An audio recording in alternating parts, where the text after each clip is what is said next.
सिर्फ ये कहना कि अनु खान जी किसी बिल्डर से एसोसिएशन के पत्रकार भी हैं साथ में।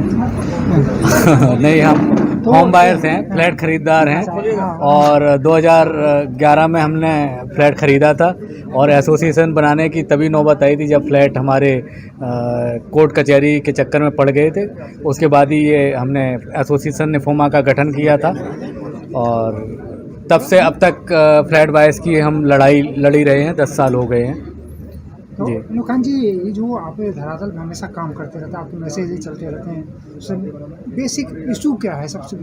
देखो, सबसे बड़ा इशू तो हम लोगों का यही है कि मुझे लग रहा है कि हम लोगों ने यहाँ पर एक जीवन होता है, जीवन का एक सपना होता है घर लेना।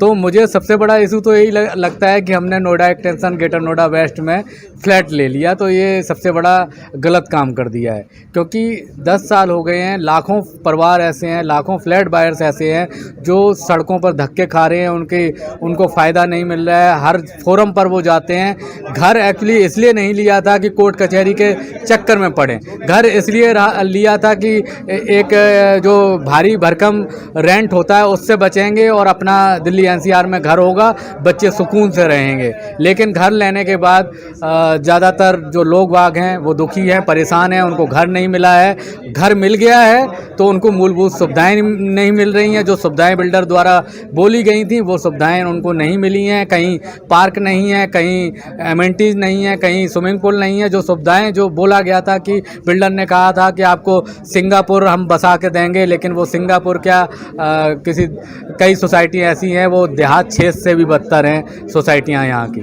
अच्छा, आज जैसे जन संवाद हुआ मौलिक भारत के बैनर तक जी, तो आगे क्या निकला है, इसके लिए आप लोग क्या करेंगे आगे? देखिए, हम लोगों का प्रयास है कि जो हज़ारों लाखों परिवार हैं जो फंसे हुए हैं, उनको सभी संगठन मिलकर एक फोरम के तहत बनाया जाए और उनको उच्च स्तर पर जहाँ पर भी जैसे कानूनी प्रक्रिया के तहत लड़ाई लड़नी है, यहाँ जहाँ मिलना है, उनको प्रतिनिधि मंडल से मिलना है, मंत्री से मिलना है, उस फोरम के तहत हम लोग मिलें जाके, तो हमें लगता है कि ज़्यादा हमारी सुनवाई होगी, समस्याओं का समाधान हम करा पाएंगे। आपके नज़र में सरकार इस समस्या को किस तरह से हल कर सकता है? आप अपनी देखिए, निसंदेह मुख्यमंत्री साहब बहुत अच्छे आदमी हैं और हमारी 5-6 बार मीटिंग हुई है और बात बहुत अच्छी तरह सुनते हैं, समझते भी हैं। लेकिन जो नीचे का स्तर होता है, मुझे लगता है कुछ बातें उन तक पहुंच नहीं पाती हैं सही से, जिसकी वजह से प्रॉब्लम पूरी तरह से वो सुन नहीं पाते हैं और समस्या का समाधान नहीं हो पाता है।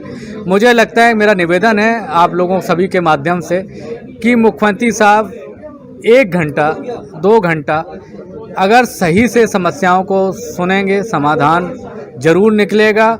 ऐसा नहीं है, कुछ समस्याएं ऐसी हैं, जैसे हम आपको बताएं कि पिछले कई सालों से रजिस्ट्री को लेकर अपने मालिकाना हक के लिए बायर्स लड़ाई लड़ रहा है नोएडा ग्रेटर नोएडा का, लेकिन उसे मालिकाना हक नहीं मिल रहा है। अगर मुख्यमंत्री साहब उनकी समस्याओं को लेके बैठें, क्योंकि उन्होंने अपना पूरा पैसा बिल्डरों को दे दिया है, सिर्फ रजिस्ट्री तो नहीं हो रही है, उन टावरों में वो रह रहे हैं, उन टावर का पैसा उन्होंने दे दिया है, तो मुख्यमंत्री साहब उनका संज्ञान लें, तो उनकी वही रजिस्ट्री करा दी जाए, तो इसमें कोई समस्या नहीं होनी चाहिए। मेरे ख्याल से बस प्राधिकरण को निर्देशित करना है, यही काम नहीं हो पा रहा है 10 साल से। अगर यही काम हो जाए तो 50,000 लोगों को इसमें ही फ़ायदा मिल जाएगा, उनको मालिकाना हक मिल जाएगा, जिसके लिए वो दर दर की ठोकरें खा रहे हैं। जिनके मकान नहीं मिले तो आगे जिनके मकान नहीं मिले हैं वो उनके लिए लड़ाई हम लोग लड़ी रहे हैं और जिस स्तर पे कानूनी प्रक्रिया में भी चल रहे हैं, कई कोर्ट इलाहाबाद हाई कोर्ट में चल रहे हैं, कई सुप्रीम कोर्ट में चल रहे हैं, कई एनसीएलटी में भी चल रहे हैं। उसी के लिए आज ये एक्चुअली ये मंथन था, जो सारी सोसाइटियों के जो फ्लैट बायर्स हैं उनके प्रतिनिधि यहाँ पर आए थे, जो सैकड़ों लोगों को, हज़ारों लोगों को रिप्रेजेंट करते हैं, एक एक सोसाइटी के जो प्रतिनिधि थे वो यहाँ पर आए थे। उसी को लेके आज मंथन था कि कैसे हम इस प्रॉब्लम से निजात पा सकते सकते हैं, कैसे घर लोगों को मिल सकते हैं, कैसे प्राधिकरण के पास जा सकते हैं, कहाँ से समस्या का समाधान हो पाएगा। तो वही सारी चीज़ें हमने निर्णय निकाला है, वो आपको अभी प्रेस रिलीज के माध्यम से मिल जाएगा। इस मंथन में जहर किसने पिया और अमृत किसने पिया? जाहिर सी बात है कि अभी तो हम लोग विषि पी रहे हैं, अमृत कब मिलेगा वो तो ईश्वरी जानता है, और वेट एंड वॉच वाली स्थिति है। और मुझे उम्मीद है कि सरकार जाग जाए और हमारी जो समस्याएं हैं, हमारी पीड़ा को समझे, जिससे हमें समस्या से निदान पा सके। धन्यवाद।